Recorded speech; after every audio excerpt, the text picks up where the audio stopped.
দেখবো, তাই আমি কোরআন শরীফকে আসার মারলাম।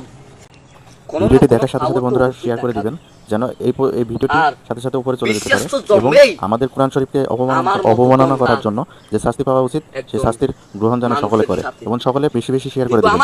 আমি অনুরোধ করছি সকলে বেশি বেশি শেয়ার করে দিবেন। এই কুলাঙ্গারকে শাস্তি পাওয়া উচিত এবং শাস্তি দেওয়া উচিত। এখন আমি একটা জিনিসই প্রমাণ করব। আজকে এই কোরআন শরীফ ধরে বলতেছি একটা জিনিস, এই কোরআন শরীফকে পাহাড়ে গছে নাই। আমি লোকের কাছে শুনেছি, মানুষের কাছে, এই কোরআন শরীফ পাহাড়ে গছে নাই। সেই কোরআন শরীফ আমি হাতে নিলাম।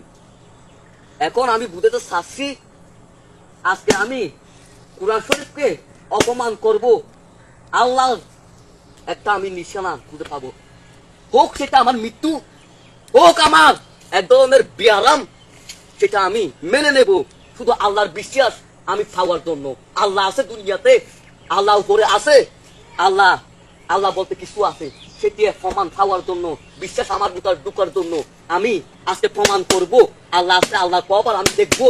তাই আমি কোরআন শরীফকে আসার মারলাম, দেখি আমার কি হয়।